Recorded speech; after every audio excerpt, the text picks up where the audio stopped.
All right, back at Scarborough Hills, trying to break 55. Let's get to it. Spin it.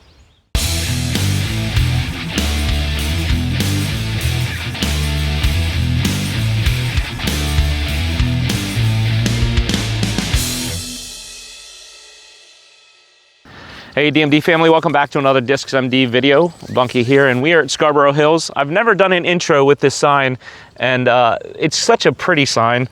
I wanted to showcase it. So, we're at Scarborough Hills. You've been here with me several times before. This is a new series, so this is akin to Hunter's breaking 68, Trevor's breaking 57, and now Connor's breaking 60.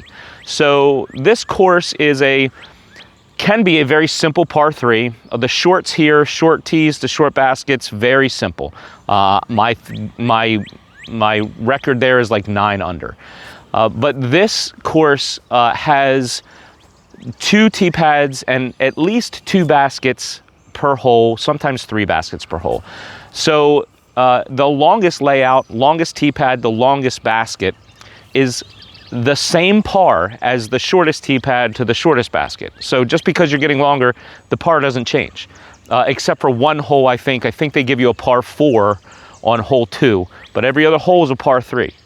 So the par for the layout that I'm playing, and we'll call it the tips, longest to longest, is 55. Hence the breaking 55 title.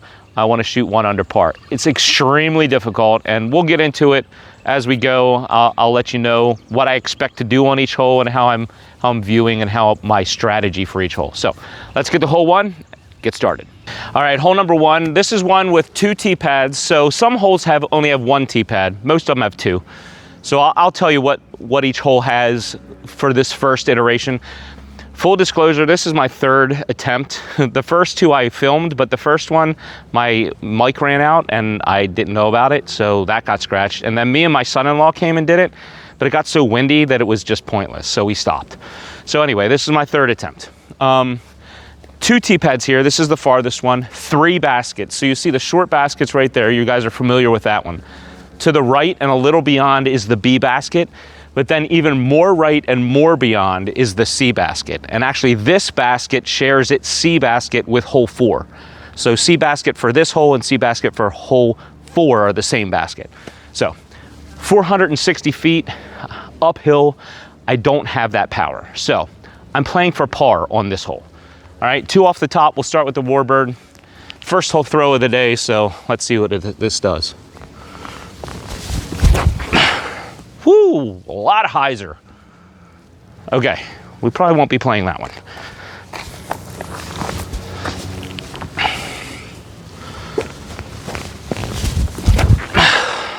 Whoa, maybe we will be playing that one. All right, well that's gonna be pinched. All right, so the bayonet was really pinched. The basket is up and around the corner up here, so I'm just gonna throw a mid-range, hook something around on a hyzer, hopefully get to the basket. Ooh, hook and skip. All right, long putt. So about 27, 28 feet uphill here. Long putt for par. Again, this is one I'm not birdieing, but I really shouldn't bogey this. I really need to par this hole.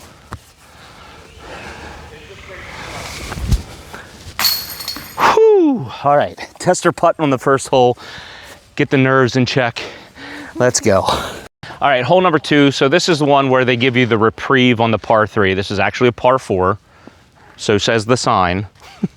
It's 479 feet. So it's a really sharp, almost right 90-degree dog leg to the right. So it's about 270-ish to the back wall there. And then it just cuts straight right, and the basket's another 200, 220 to the pin. So it's near impossible to get to the pin in one throw. It's just the angle is just too sharp. So I get something really overstable to get around the corner and then just throw a forehand up to the pin. I should be taking a birdie on this hole. So par first hole, birdie this hole, and that's the perfect start for me. So let's see if we can do it. We have a group in front of us, so I gotta see if they're done. Here we go. I wasn't warming up before, so Right there.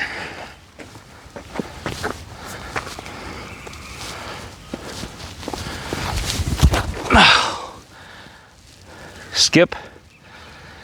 That's kind of short. I'm throwing everything on a hyzer right now, so I got to figure that out. Okay, so this is short. I need to be another 20 feet because I have another 285 feet to the pin here. It's the one with the orange flag on it. So I'm going to try to forehand it up there, and that's a long forehand for me. Like, I have hit 300 feet now, but not consistently. So we'll see if I can get it.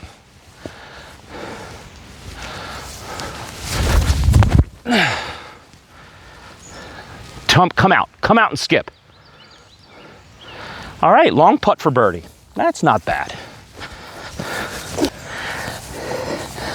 All right, so this one is about 35 feet with a lot of danger behind. What is it? What did Connor say in his? What I lack in driving, I make up for in awesome putting. If you guys aren't watching Connor's Break 60 series, what are you doing? It's amazing. So I'm trying to channel my inner Connor right now. Nope, stop. I got scared. I got very scared. Fortunately, it stopped.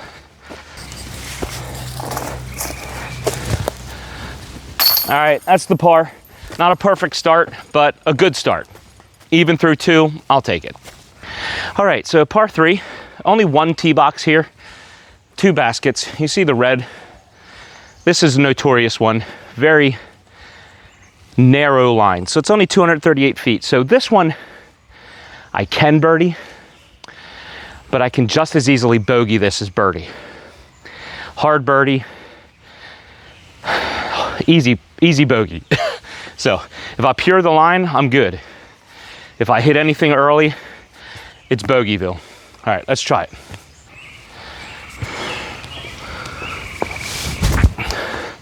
Oh, I did it. Oh, no, I didn't. Oh, I did. Okay, so we're up by the short basket. Par is good from there. Okay, so do I forehand this or do I straddle jump putt it?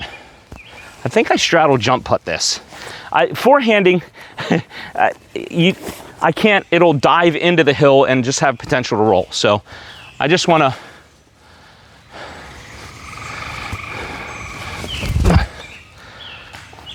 yeah, do that and get the par. All right, easy pars. We like that on this layout. So yeah, let's keep the streak going. So hole number 4, I'm gonna say par 3 every time, but they're all par 3s from now on. The only one that's not, again, is hole 2. So it's 313 feet. We wanna get to the short basket, and then again, hard dogleg right down the hill. And again, this is the hole that shares the C basket with hole 1. So we're playing to that same basket that I played to on hole 1. Just need something crazy overstable, let it fall down the hill as far as possible. Again, this is one of those, I can birdie it, but it's easier to bogey. So you'll hear that a lot from me on this layout. All right, chupacabra, just get up to the short basket and let it fall down right.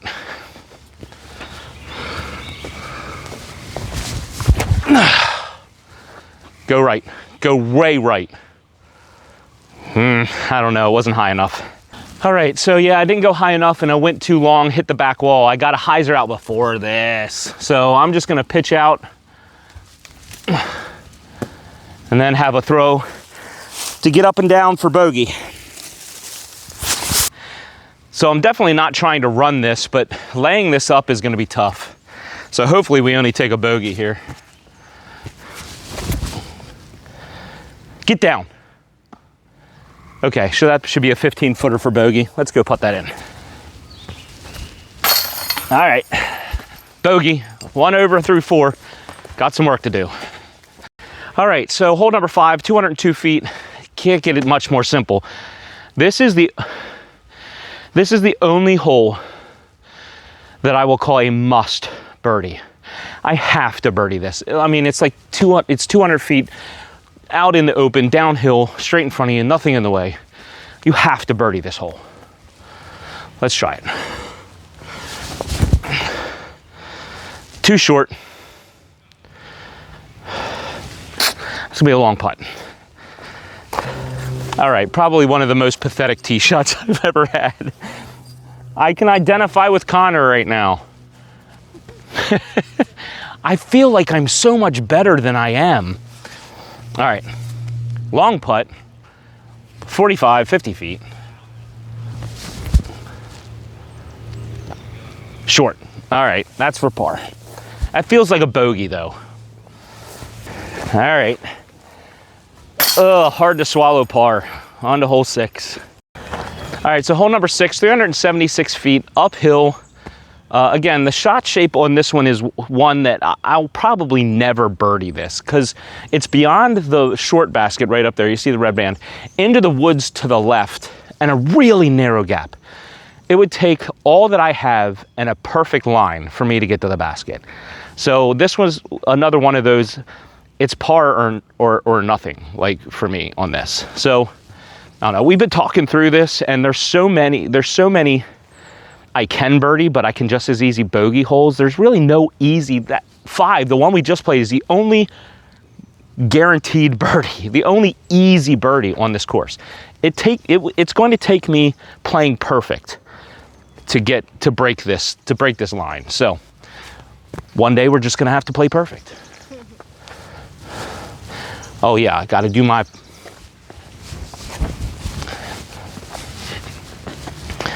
practice.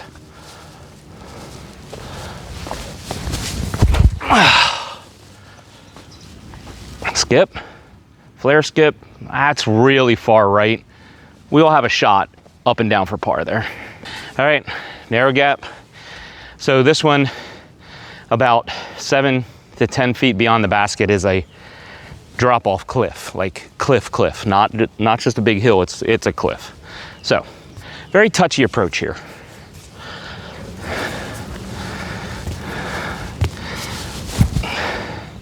Missed that.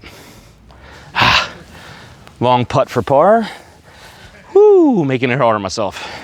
All right, so you see the cliff. It's a very steep drop off.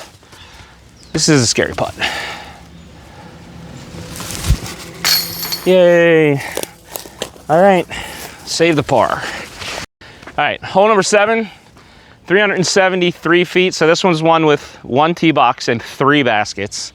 So the red one is the short, then there's one into the woods, and then there's a C one beyond that into the left.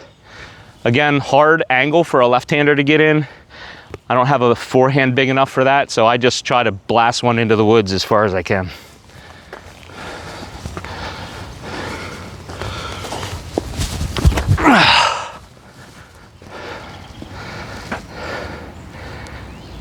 All right, that'll give me an approach up and down for par. All right, so can you see the basket up in there? So the long one has the 7 on top. That's the one we're going for. I'm just gonna do a flex forehand. I wanted the basket's in the way of a backhand putt or anything like that, so we'll just flex something up there. And sit it down for par. All right. Oh, I just putted with my bash. All right, on to hole 8. Hole number 8, again, this is one uphill, way uphill, 330 feet, I think. The sign's up there, but I think it's like 330. Narrow gap that goes right and then left. So the shot shape for me is a forehand, but a 320-foot forehand uphill, I do not have. So right now I'm just gonna play up to where the short basket is, or attempt to. It's a narrow line with my Wrangler, and then get up and down for par. This is another one where I just don't see me ever birdieing it. And bogeying it is actually pretty easy. So par is good on this hole.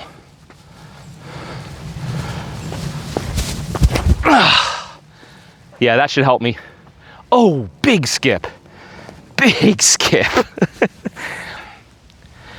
I think I want to go through there.